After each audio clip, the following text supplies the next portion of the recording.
Un rapport alternatif sur l'Afrique parce que déjà, il y a beaucoup de rapports sur l'Afrique. Depuis les indépendances, depuis le 1960, les Africains sont accompagnés sur le plan du développement. Chaque année, il y a le rapport de la Banque mondiale, le rapport du FMI, les visites intempestives des partenaires techniques et financiers, les va-et-vient. Au bout de 40 ans d'accompagnement, nous constatons qu'il n'y a pas eu d'embellie, il n'y a pas eu d'avancement. Nous considérons que les Africains quand même ne devraient même pas attendre des autres des solutions à leurs problèmes. C'est pourquoi d'ailleurs, dans le premier rapport du RASA, le rapport 0, c'est ce point d'amorce qui a été donc débattu, qui a été donc renseigné dans le cadre de plusieurs articles scientifiques qui ont été faits. Pour le rapport de 2000, le rapport numéro 1, qu'on a publié l'année dernière, nous sommes allés plus loin sur les souverainetés sur tous les plans. Donc c'est une réponse par rapport donc au fait que, comme disait Lumumba, la main qui donne, la main qui dirige. Nous ne pouvons pas attendre de nos partenaires de s'occuper de nos problèmes réellement parce que à chaque fois qu'un partenaire arrive, il arrive avec ses intérêts. Et ces intérêts peuvent être antagoniques par rapport donc à ce qu'il faut faire pour nous tirer d'affaire.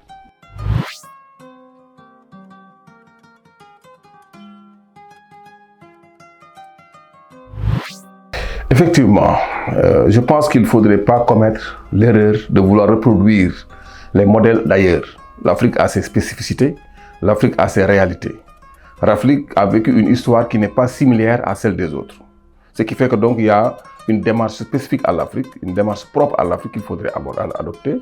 Et c'est ça le sens du RASA, c'est ça le sens du rapport alternatif, qui quand même apporte un complément. Parce que nous considérons que c'est un rapport qui est complémentaire aux autres rapports qui sont faits, mais qui vient sur les spécificités, sur les réalités, sur comment conformer nos réalités avec nos dynamiques de développement. C'est pourquoi la question des souverainetés est débattue. C'est le questionnement fondamental. Vous savez qu'en Afrique, depuis plutôt 2 ans, nous parlons de souveraineté monétaire, surtout. Nous parlons de souveraineté économique.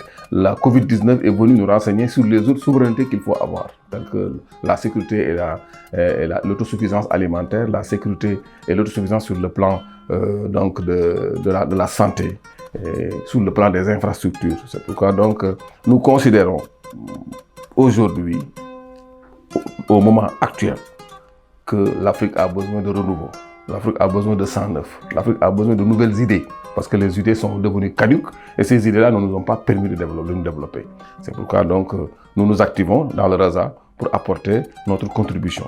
Je l'ai rappelé, c'est une contribution qui est complémentaire. Nous considérons que c'est la contribution fondamentale, primordiale, qu'il faudrait mettre en avant pour pouvoir tirer l'Afrique de cette situation.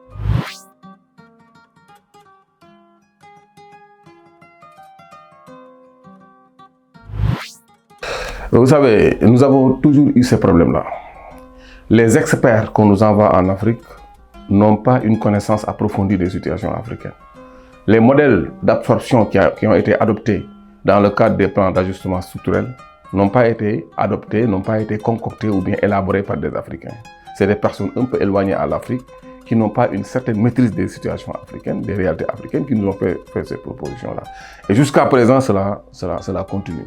Que ce soit le BIT, l'Organisation internationale du travail, que ce soit l'OMC, que ce soit le FMI, la Banque mondiale, il y a toujours des recommandations qui nous sont faites, mais ces recommandations-là ne collent pas toujours avec les réalités du terrain. Ce qui fait que donc, effectivement, les modes de calcul, que ce soit du chômage, du PIB, sont faussés par un certain nombre de biais qu'il faudrait que le RASA entend extirper en montrant la réalité. Je pense que le chômage, c'est une question qui revient à chaque fois. Mais les chiffres qu'on vous donne sur le chômage, c'est les chiffres qui sont corrects par rapport aux techniques de calcul qui sont utilisées. Parce que quand on calcule le chômage, on ne peut compter que ceux qui sont à la recherche d'emploi. Si quelqu'un ne cherche pas un emploi, on considère qu'il ne se considère pas comme un chômeur. Si quelqu'un n'est pas qualifié et qu'il cherche un emploi, on ne le considère pas comme un chômeur. Si quelqu'un, pour une quelconque raison, n'a pas l'âge de travailler, on ne le considère pas comme un chômeur. Donc, le taux de chômage est calculé sur cette base-là. Donc, au moment où on sort les taux de chômage, on ne calcule pas ceux qui ne sont pas partis chercher du travail. En Afrique, les populations n'ont pas cette habitude d'aller chercher du travail. s'inscrire sur les listes des chercheurs d'emploi. Au Sénégal, dites-moi quel est le nombre de Sénégalais qui est inscrit sur les registres ou bien sur les listes des personnes qui cherchent du travail. Donc c'est ce qui fait que donc, les taux sont assez faibles. Au Sénégal, on parle de taux de 15,60% à 16%. Alors que nous savons que réellement, le taux de chômage quand même avoisine peut-être les 40 ou les 50% de la population. Donc voilà la réalité. La question du chômage, c'est la question fondamentale. Vous savez que nous sommes assaillis en Afrique par beaucoup de foyers de tension. Au Mali, au Tchad, au Niger, surtout en Afrique de l'Ouest, il y a beaucoup de foyers de tension. Il y a également la menace terroriste qui est au Nigeria, qui est dans l'Est de l'Afrique, au Kenya et dans tous ces pays-là. Donc, si les Africains ne s'occupent pas de la question de la jeunesse comme cela se doit, les recruteurs de terroristes auront un terreau fertile pour pouvoir recruter des potentiels candidats pour pouvoir faire leurs activités terroristes. Je pense que c'est le problème fondamental auquel les pays africains doivent apporter des solutions dans les plus brefs délais.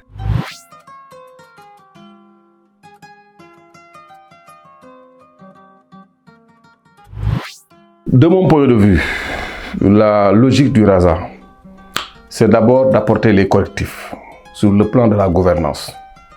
Parce que la question du chômage est fondamentale, c'est vrai, on peut calculer. Le RASA est même en train de proposer un indice de souveraineté qui sera basé sur un certain nombre d'indicateurs. Je pense qu'il y a beaucoup d'économistes comme Moubarak Lo qui sont en train de travailler sur cet indice-là, qui va montrer le degré de souveraineté des Africains par rapport à beaucoup de paramètres et de facteurs. Nous savons que nous ne sommes pas indépendants sur le plan économique. Quand vous regardez ce qui se passe au Sénégal, vous savez qu'il y a beaucoup de choses à refaire sur le plan des marchés publics pour intégrer et prendre en compte et impliquer davantage le secteur privé sénégalais. Et ce problème-là est visible partout en Afrique. Je pense qu'il y a des priorités. Avant de s'occuper du chômage, je pense que la résolution progressive des problèmes de l'Afrique signifiera en même temps la résolution progressive des problèmes de chômage. Pour le moment, les chiffres, c'est difficile à cerner parce qu'il y a des guerres de chiffres. Vous avez vu au Sénégal ce qui se passe. On dit qu'il y a 491 000 emplois qui ont été créés de 2012 à 2019. Ce chiffre-là est contesté. On ne sait pas de quel contrat il s'agit. Est-ce que c'est des contrats précaires? Est-ce que c'est des contrats à durée déterminée?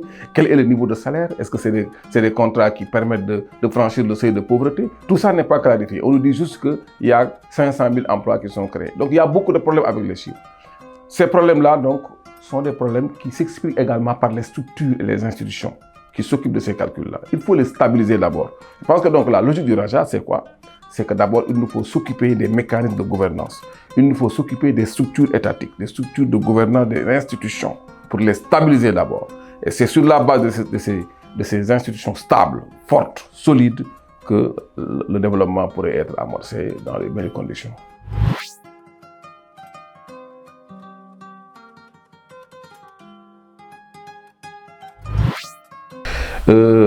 Ce débat-là est un débat en cours. Nous avons donné notre point de vue à ce niveau-là. Le RASA est venu avec une alternative. Nous savons pertinemment qu'en Afrique, il n'y a pas de souveraineté. Il n'y a pas d'indépendance, il n'y a pas d'autonomie. Si vous regardez bien ce qui se passe au niveau des marchés publics, je l'ai dit tout à l'heure, vous regardez ce qui se passe au niveau des contrats pétroliers, vous regardez ce qui se passe sur tous les plans, vous constatez effectivement que nous ne sommes pas souverains. Nous ne prenons pas, les décisions qui nous concernent ne sont pas concoctées chez nous. Nous dépendons encore de centres de décision qui nous échappent. Le franc CFA, par exemple, on en a parlé. La détermination de la politique du franc CFA dépend de la détermination de la politique financière de l'Union européenne. Parce que personne ne peut nous convaincre que c'est le contraire. Parce qu'aujourd'hui, si l'euro fort nous pose problème, et que l'euro faible nous pose en même temps problème, et que la valeur de l'euro n'est pas décidée en Afrique, vous comprendrez pourquoi on dit que l'Afrique n'est pas autonome sur le plan économique et monétaire. Donc les questions de la souveraineté, je pense que ceux qui font des sciences politiques ou bien ceux qui sont plus aptes à faire ces analyses-là, par exemple les sociologues, pourront effectivement vous confirmer ce que je dis. En Afrique, il n'y a pas encore de souveraineté, il n'y a pas encore d'indépendance, il n'y a pas encore d'autonomie. Et c'est ce chantier-là, ce grand chantier-là qui est en train d'être investi par le RASA pour apporter des solutions par rapport à ce problème-là.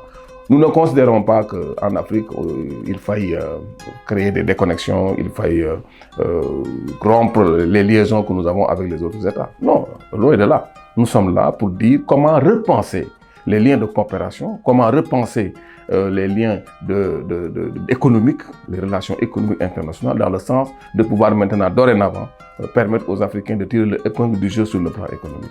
Et ceci, nous sommes dans cette dynamique-là. Vous savez qu'il y a un grand mouvement de la jeunesse qui se passe. Vous avez vu ce qui s'est passé au Burkina Faso, ce qui se passe au Sénégal, avec cette jeunesse-là qui est maintenant debout pour réclamer des relations équilibrées sur le plan économique entre les États occidentaux et les États africains. Nous considérons dans le raison que c'est uniquement sur cette base-là que nous pourrons bâtir une économie forte. Nous ne pourrons pas continuer à dépendre des multinationales. Nous ne pourrons plus continuer à dépendre de ces intérêts étrangers voraces qui viennent avec des intérêts qui ne peuvent pas nous laisser sortir la tête de l'eau. Je pense que ça, il faut le considérer, il faut le savoir. Les intérêts de la Chine nous dépassent, les intérêts de l'Occident nous dépassent. Si nous ne faisons pas gaffe, nous serons noyés, broyés dans la cuisine économique de ces États-là. Et c'est ce que les États essaient de faire entendre à l'échelle internationale pour que ces liens de coopération-là soient repensés, pour que l'Afrique ait plus de souveraineté pour prendre les décisions qui concernent son futur. Je pense que dans ça, on est très clair sur ça.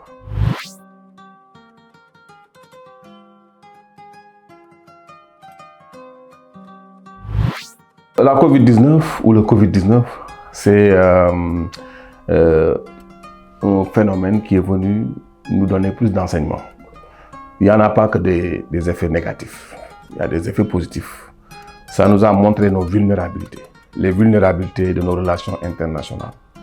Il a fallu un petit virus pour qu'il y ait fermeture de frontières, pour qu'il y ait problème dans les mouvements concernant la nourriture, concernant les déplacements et les perturbations que cela a occasionné. Il nous a fallu arrêter les activités économiques avec toutes les conséquences que cela a eu très rapidement sur le secteur informel, que vous avez évoqué tout à l'heure. Donc la Covid-19 est venue avec son lot d'enseignements. Le premier enseignement qu'on peut en tirer en Afrique, c'est l'importance de la souveraineté et de l'indépendance sur le plan économique, sur le plan surtout alimentaire, sur le plan agricole.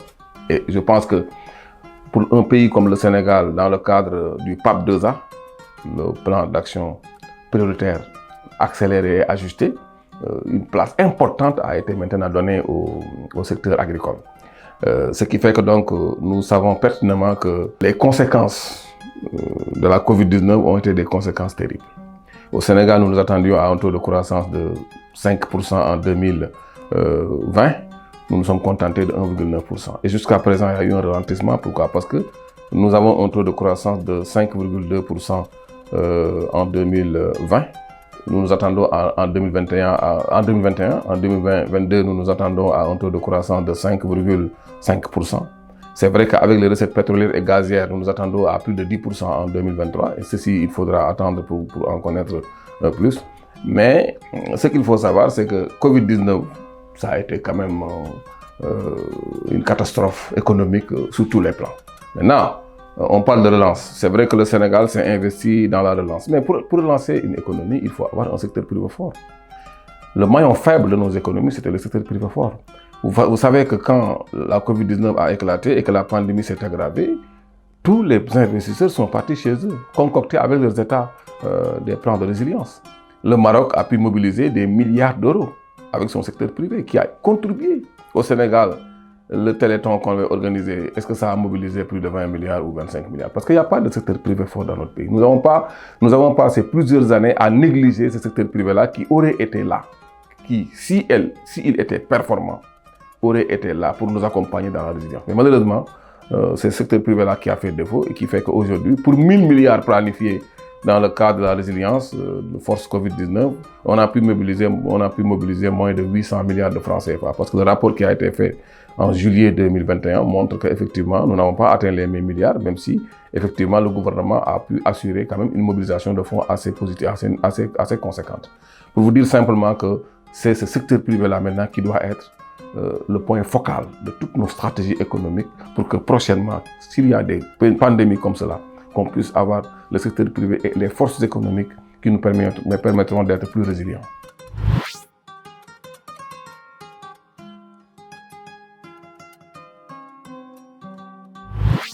il ne faudrait plus penser que l'Afrique a la capacité de supporter encore des restrictions, de supporter encore des confinements, de supporter encore l'arrêt d'activité économique. Quelle que soit la teneur, la virulence des vagues qui arrivent, nous savons pertinemment que nous n'avons pas la force pour pouvoir faire face. La résilience, elle est là. On a concocté des plans, mais nous n'avons pas la force pour supporter des restrictions. Il ne faudrait plus y penser. Maintenant, comme le dit le président Macky Sall, il faut vivre avec le virus, trouver d'autres moyens pour faire face. Parce que nous n'avons pas le temps quand même de mettre un coup de frein sur notre dynamique économique. Nous avons concocté un nouveau plan d'action en Afrique. Dans tous les pays africains, vous avez des plans d'action qui sont en train d'être exécutés. Il ne faudrait plus accepter quand même des coups de décélération de ces programmes-là. Parce que nous avons de grands chantiers économiques à construire. Il ne faudrait plus penser à cela. Donc, les outils sont là. Par exemple, un pays comme le Sénégal est en train de préparer l'exploitation du pétrole et du gaz. Il y a d'autres pays africains qui ont d'autres atouts qui peuvent leur permettre quand même de tirer l'épingle du jeu. Depuis toujours, l'Afrique a toujours eu les instruments, les outils, les atouts, les potentialités qui auraient dû lui permettre de dépasser cette situation économique que nous vivons. Depuis l'an 1000, parce que quand vous regardez les statistiques, vous savez qu'en l'an 1000, l'Afrique avait 11,9% du PIB mondial. Plus que l'Europe, qui était à 10,8%.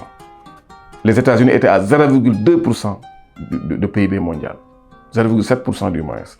Donc pour vous dire simplement que par la suite, il y a eu un certain nombre d'événements qui ont joué à ce que l'Afrique passe de 11,9% du PIB mondial à moins de 4% actuellement. Mais les potentialités sont toujours là. Tout ceci nous dit que, tout simplement, que nous avons des problèmes de gouvernance, nous avons des problèmes de fermeté, des problèmes de volonté politique, le problème de l'Africain, de l'Homo africanicus. Parce que c'est ça le problème qui se pose en Afrique. Les problèmes des hommes politiques, les problèmes. Nous avons perdu beaucoup de temps dans des querelles autour du pouvoir depuis 1960. Jusqu'à présent, il y a encore des coups d'État. C'est parce que ce sont ces problèmes-là qu'il faudrait souligner.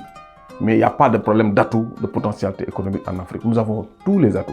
L'Afrique a 60% des terres arables et cultivables dans le monde entier. Alors qu'il en manque terriblement. L'Afrique a encore la plus grande réserve d'eau douce au monde. L'Afrique a encore le sous-sol qui, malgré des années et des années d'exploitation, reste encore vierge. Pratiquement vierge et contenant encore d'immenses potentialités d'extractives et de minerais et de ressources naturelles. Donc, là, les terres, il y a l'eau, il y a les ressources. Pourquoi on dit que l'Afrique n'a pas de potentialité? En Afrique, il y a toutes les potentialités. Nous avons juste un problème, c'est un problème de gouvernance.